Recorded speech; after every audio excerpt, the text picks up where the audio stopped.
तुकाराम मुंडे एक ऐसे कड़क आईएएस अफसर हैं जिन्हें लोग ईमानदारी की मिसाल मानते हैं, लेकिन भ्रष्टाचारियों के आगे कभी न झुकने की वजह से अपनी 21 साल की नौकरी में इनका 25 से भी ज़्यादा बार ट्रांसफ़र हो चुका है। ये जिस भी सरकारी विभाग में कदम रखते हैं वहाँ के माफिया और घुसखोरों की नींद उड़ जाती है। अभी हाल ही में महाराष्ट्र में उन्होंने नकली दूध के एक बहुत बड़े काले धंधे को पर्दाफाश किया और उसके माफियाओं को सीधे सलाखों के पीछे पहुंचा दिया। इसके साथ ही उन्होंने रेडिसन जैसे बड़े और नामी होटल का लाइसेंस को भी रद्द कर दिया गया। यह मामला बम्बई हाईकोर्ट पहुंचा तो वहां के जज साहब ने होटल के पक्ष में फैसला सुनाया और तंज कसते हुए कहा कि आप सिर्फ प्राइवेट बिजनेस और बड़े होटलों पर ही छापा क्यों मारते हैं, कभी सरकारी कैंटीन में जाकर भी रेड मार लिया कीजिए।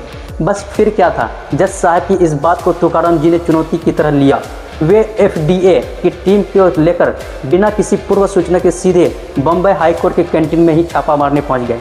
वहां फैली गंदगी, सरे गले खाने की क्वालिटी को देखकर उन्होंने 3 में से 2 के कैंटीन के लाइसेंस को तुरंत रद्द कर दिया और एक कैंटीन को नोटिस थमा दिया।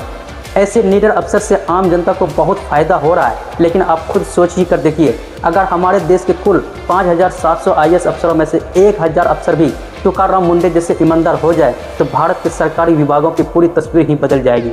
तुकाराम जी के बारे में एक और मज़ेदार बात यह है कि ये सिर्फ टेबल कुर्सी पर बैठकर दस्तखत करने वाले अफसर नहीं हैं।